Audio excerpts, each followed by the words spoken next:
hop, attention, elle les voit, hein, elle a vu dans sa périphérie, elle a vu que, oula, ça commence à s'activer, ils l'ont repéré, elle se dit, merde, est-ce que j'ai le temps de On a fuir? l'impression Et, ah, là, on voit dans ses yeux, là, qu'elle sent, elle est peut-être piégée, là. Là, peut-être qu'elle a plus le temps de fuir, et là, d'assister à un échange hop d'un là, c'est couple fini. entre un Voilà, accusé ils et sont une tous... victime auquel nous sommes... Oh mon dieu, putain. Je suis un violeur, les premiers mots de Dominique Pellicot à son procès. Donc apparemment, il s'est pointé à son procès, du coup. On n'était pas sûr et tout, et finalement, il est là, donc c'est... C'est quoi? Est-ce que son infection, du coup, elle était... Parce qu'il parlait qu'il avait de la fièvre. Son avocate, elle arrêtait pas de dire qu'il avait de la fièvre et tout, qu'il faisait des infections, des surinfections. Elle a dit ça hier. Et là, du coup, il s'est pointé quand même à son procès ce matin, quoi. Ou alors peut-être qu'il est à distance? Je sais pas, on va voir, mais c'est surprenant. dans le box, qu'il parle vraiment d'une toute petite voix. Il faut tendre l'oreille pour arriver à percevoir ces bribes de parole et une salle entièrement muette. On entend seulement le cliquetis des journalistes qui tapent sur leur ordinateur, qui scriptent toute cette audience. Il n'y a pas un seul mot. Tous les accusés ont le regard tourné vers lui. Toute la salle est suspendue à ses lèvres parce que Dominique Pellicot, c'est le principal accusé de ce procès. Bah, le mec est au centre de la... Il y a deux personnes au centre. Il y a la victime, Gisèle Pellico, et il y a le mari, Dominique Pellico, qui... Le mec est à l'origine de tout. C'est lui qui a créé... c'est lui qui a lancé le truc et tout. C'est lui qui a organisé tout ça. C'est lui qui l'a drogué. C'est lui qui a pris... qui a filmé. C'est lui... Enfin bref. Il est responsable de tout, même si les autres sont coupables aussi. Mais lui, il est vraiment à la source de son malheur, quoi, et de l'existence de ce procès. Hors norme, c'est sur lui que repose, on va dire, le trait d'union. Il fait le trait d'union entre tous les accusés et lui-même. Ouais, C'est lui clairement. qui a fait violer sa femme pendant des années à son C'est insu. aussi à cause de lui que tous les autres se sont fait choper, en soi. Parce que lui, il s'est fait choper. Il avait tous les fichiers, toutes les vidéos et tout sur son PC. Les flics, ils ont vu ça. Et ça leur a permis de retracer tous les autres gars. Qui a tout filmé, donc c'est vraiment le cœur de cette audience. Et jusqu'à présent, on avait à peine entendu le son de sa voix, donc c'est un moment vraiment très important. Et en fait, il mélange un petit peu à la fois les faits, sa personnalité. Il parle de son passé, des violences conjugales qu'il a vues dans son foyer quand il était encore enfant. Tout cela est assez mélangé, mais tout de même, il s'exprime très bien, très clairement. Et là, à l'instant, il a redit tout l'amour qu'il portait à sa femme. On peut imaginer un petit peu la difficulté pour elle d'entendre tout cela. Ouais, évidemment. Et puis il y a donc ce Tu traumatisme dont il m'étonnes. parlait. Il explique qu'à 9 ans, il a été lui-même Quel violé. enfer. Et il le raconte à la barre ce matin. Oui, il a parlé de ce viol qu'il dit avoir subi à l'âge de 9 ans dans un hôpital à Châteauroux. Il est emmené pour une blessure à la tête et il dit qu'un infirmier a abusé de lui. Il raconte tout cela en pleurant. Il a beaucoup insisté sur ce traumatisme. C'est là-dessus qu'il a commencé. Il essaie de jouer sur son statut de victime à lui pour essayer de trouver une défense sur le fait qu'il a ensuite reproduit ce qu'il a subi, quoi. C'est pas une excuse. Ça marche pas comme défense. Dommage. En expliquant clairement que finalement ça avait marqué toute sa vie. Et puis il a parlé d'une autre agression sexuelle à 14 ans. Cette fois, il dit qu'il est sur un chantier et qu'en fait on le force à violer une jeune fille qui est handicapée. Il dit que évidemment ces deux événements ont été très marquants. On ne naît pas pervers, on le devient. C'est la phrase clé qu'il a martelée à plusieurs reprises ce matin. Alors j'aimerais bien des détails du coup là-dessus parce que à 14 ans, si c'est des adultes qui t'ont forcé à faire ça, bon, t'as peut-être pas pu te défendre et les empêcher de le faire, mais c'est compliqué de forcer quelqu'un à violer quelqu'un d'autre, hein. Je pense que c'est assez rare en vrai comme délire, et surtout, si c'était pas des adultes qui l'ont forcé à faire, bah, enfin, normalement, si c'est d'autres enfants, t'es censé pouvoir te défendre à 14 ans.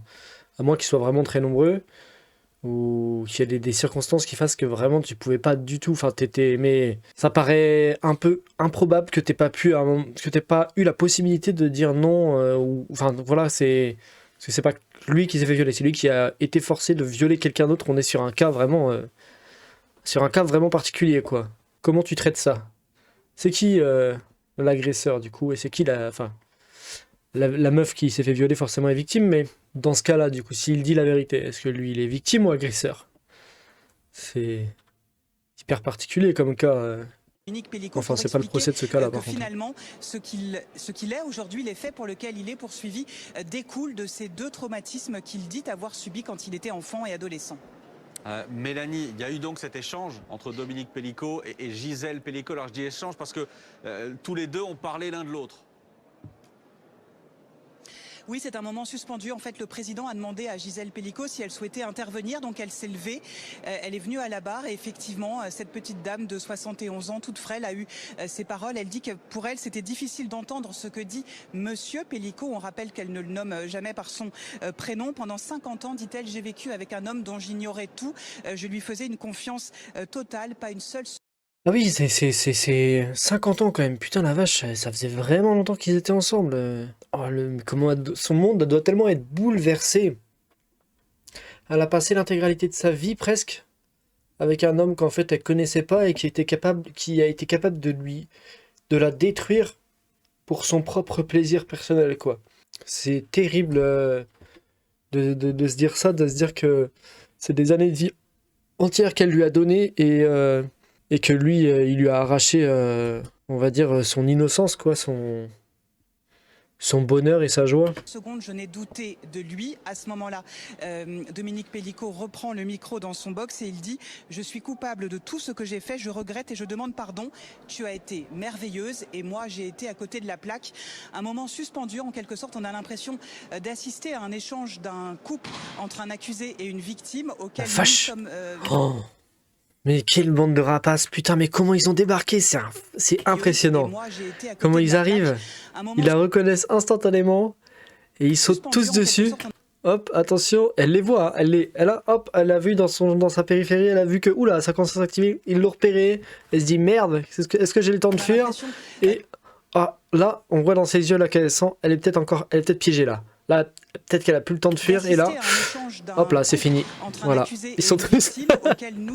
Oh mon dieu, putain, c'est vraiment, Putain, les journalistes, quoi, c'est un délire, hein, vraiment. Nous sommes témoins dans cette salle d'audience. Je retiendrai aussi une phrase de Dominique Pelicot qui a dit « Je ne retiens de ma jeunesse que des chocs ». On écoute Maître Zavaro, l'avocate de Dominique Pelicot. Pardon, Mélanie. L'interrogatoire qu'il a pu avoir avec la juge d'instruction.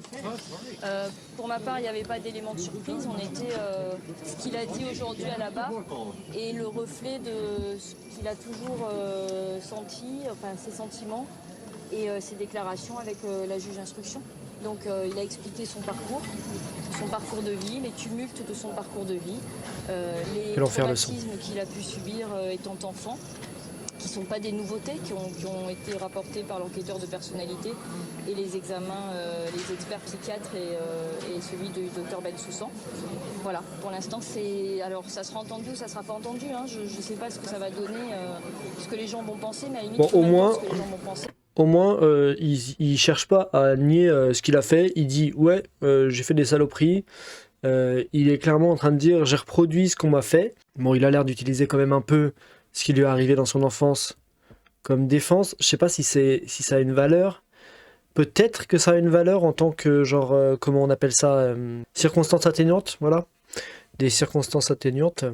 Mais je sais pas si ça a une valeur au tribunal. Mais bon, en tout cas, au moins il accepte. Sa faute, il dit ouais, c'est ma faute, quoi. Genre, je suis un bâtard. C'est ce que j'ai compris, en tout cas. Il a l'air d'avoir dit ça. C'est la vérité de Dominique Pelicot et c'est celle qui ressort du dossier. Dans quel état d'esprit? Vous pouvez nous regarder, s'il vous plaît? Pardonnez-moi, aujourd'hui, il est... Qu'est-ce qu'elle a dit, la meuf? Attends, la journaliste, elle est en mode, vous pouvez nous regarder, s'il vous plaît? Genre, mais... tranquille, hein. Son métier, c'est pas de parler aux caméras, hein. Putain. Dans quel état d'esprit? Vous pouvez nous regarder, s'il vous plaît? Pardonnez-moi, aujourd'hui... Ça l'a fait bugger, quoi. Ouais, les journalistes, ils sont en train de s'embrouiller entre eux, genre... bah non, ils regardent pas vous, ils regardent vers nous, en fait. Non, c'est moi qui ai l'interview, c'est pas vous. Putain. Il est là au moment où je viens de le voir, il est bien évidemment très abattu. Il a demandé à sa femme de bien vouloir l'excuser de tout ce qui s'est passé. Non mais moi il me fume vraiment le monde des journalistes, des mecs qui sont sur place et tout en train d'interviewer, ça me fume. Là à l'instant, il y a le gars là, il tient son enregistreur là, c'est son tel je pense, qu'il utilise pour enregistrer. Et en fait il doit le tenir trop haut parce que il y a quelqu'un qui vient amener son bras pour baisser sa main, donc il y a quelqu'un probablement avec une caméra par là qui est en train de filmer et ça le dérange, c'est dans son champ de vision. Voilà, hop, allez. À sa femme ça me fume. de bien vouloir l'excuser de tout ce qui s'est passé. Je ne sais pas ce que Madame Pelicot décidera de faire avec cette demande-là. Je sais pas si c'est mieux pour elle qu'il se comporte comme un monstre et qu'il montre aucun remords. Et à ce moment-là, elle n'a pas besoin d'essayer de l'humaniser ou quoi que ce soit. Et c'est juste un monstre et Il n'y a pas besoin d'essayer de chercher des explications parce que c'est un monstre. Ou alors, est-ce que c'est mieux pour elle qui lui demande pardon, qui montre du remords, et donc à ce moment-là, elle l'humanise, mais peut-être que du coup, les raisons de ses actions sont plus compliquées à comprendre pour elle, peut-être, je sais pas. Je sais pas c'est quoi qui est mieux pour elle. J'entends bien pour elle, hein. Pour faire le deuil de cette histoire, pour s'en remettre et passer à autre chose, je veux dire. Cette proposition-là, mais quoi qu'il en soit, il en est là, il continuera, on va dire qu'on est dans un processus confessionnel, qu'il va continuer assurément, n'ayez aucune crainte là-dessus. Je crois qu'on va aller au bout de ce procès et on saura tout de Dominique Pollino. Mais là, on est rassuré sur son état de santé. Pour l'instant, oui, il a j'avoue. besoin quand même de s'allonger pendant les pauses, de boire beaucoup, d'être sur un fauteuil, je ne sais pas si vous l'avez remarqué, mais d'être dans un fauteuil un peu plus confortable que les chaises qui sont prévues initialement. Voilà.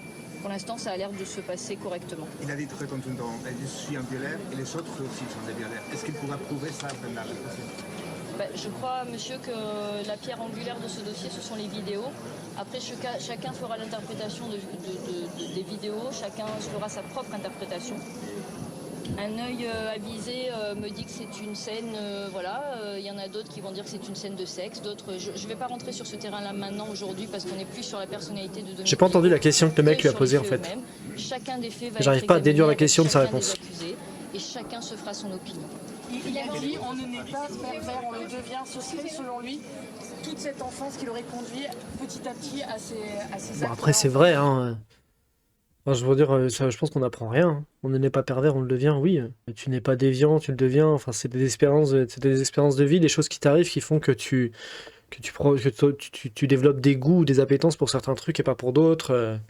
Je pense que c'est ça, hein. Oui, je pense qu'il y a tous ces Des frustrations, des trucs qui donnent naissance à des besoins, pas des besoins mais des À désirs. l'hôpital de Châteauroux quand il a 9 ans, à un viol collectif auquel il assiste et auquel on veut le faire participer quand il a 14 ans, et manifestement des scènes de violence sexuelle entre... La version qu'elle vient de donner sur le viol à 14 ans, c'est pas la même que ce que la journaliste a donné juste avant. La journaliste juste avant, elle a dit qu'il avait été forcé de participer, de violer une jeune fille à 14 ans. Elle a dit qu'il a assisté à un viol collectif et on a essayé de l'y faire participer.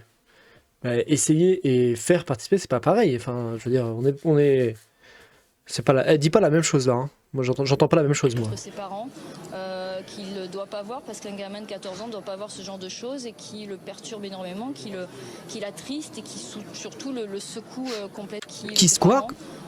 Quand il a 14 ans, et manifestement des scènes de violence sexuelle entre ses parents. De violence sexuelle entre ses parents. Qu'il ne doit pas voir, parce qu'un gamin de 14 ans ne doit pas voir ce genre de choses, et qui le perturbe énormément, qui l'attriste et qui surtout le secoue.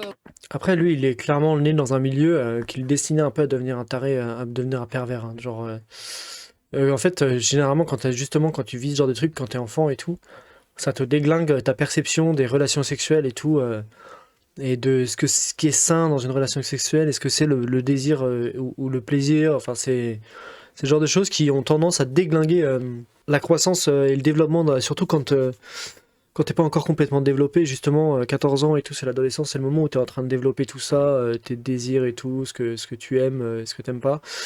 Et quand t'as ce genre de choses qui arrivent devant toi, qui sont choquantes, même pour un enfant de 14 ans qui comprend pas forcément tout ce qui se passe, il doit comprendre que c'est choquant, qu'il y a des choses anormales qui se passent devant... Enfin, même c'est sûr même qu'il comprend qu'il y a des choses anormales qui se passent devant lui à 14 ans. Ouais.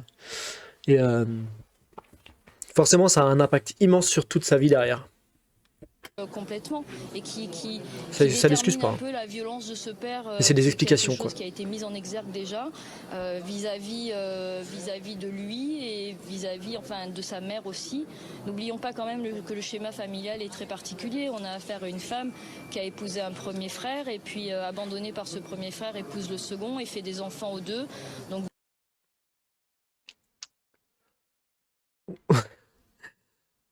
Quoi ? Ah, c'était pas la même époque, hein. Ah là là, c'était pas la même époque, hein. Enfin, il n'y a pas de l'inceste après. Attends, oui, non, c'est pas son frère à elle qu'elle a épousé, c'est quelqu'un qui est pas de sa famille, mais du coup, ensuite, elle a épousé son frère après. C'est pas incestueux, mais c'est bizarre, hein. C'est bizarre, hein. vous avez des frères et sœurs qui sont en même temps des cousins germains. Ouais. C'est un peu compliqué, quoi. C'est un schéma familial qui dénote un peu du schéma classique. C'est compliqué, mais c'est pas complètement... Enfin, c'est pas incestueux, quoi. Genre, il n'y a pas de... Tu peux être à la fois demi-frère et sœur et cousin si la meuf Ou le mec, mettons que c'est quelqu'un, un homme, qui épouse une femme, il a un enfant avec, il la quitte, il épouse sa sœur, il a un enfant avec. Ils sont demi-frères et sœurs et cousins, et pourtant, il n'y a rien d'incestueux là-dedans. Puisque c'est que par alliance que les associations se font. Commun qu'on connaît tous. Selon lui, ça expliquerait comment il est arrivé à ce niveau-là de perversion. C'est moi qui l'ai employé. Ça explique une partie. Je vais m'employer à faire en sorte qu'il puisse dévoiler à la Cour la raison pour laquelle on en est là aujourd'hui. J'ose espérer qu'il puisse répondre à cette question. En tout cas, c'est ce que je vais m'employer à faire à la reprise des débats. Merci beaucoup. Merci à vous. Ok. Bah, on commence à en apprendre un peu plus et tout. Ça commence à se décanter un peu. Mais oui, par contre, le mec a une enfance complètement fucked up. Hein. Tu m'étonnes qu'il soit devenu complètement cinglé. Encore une fois, ça excuse rien, mais c'est juste. C'est des explications en fait qui sont bienvenues, quoi.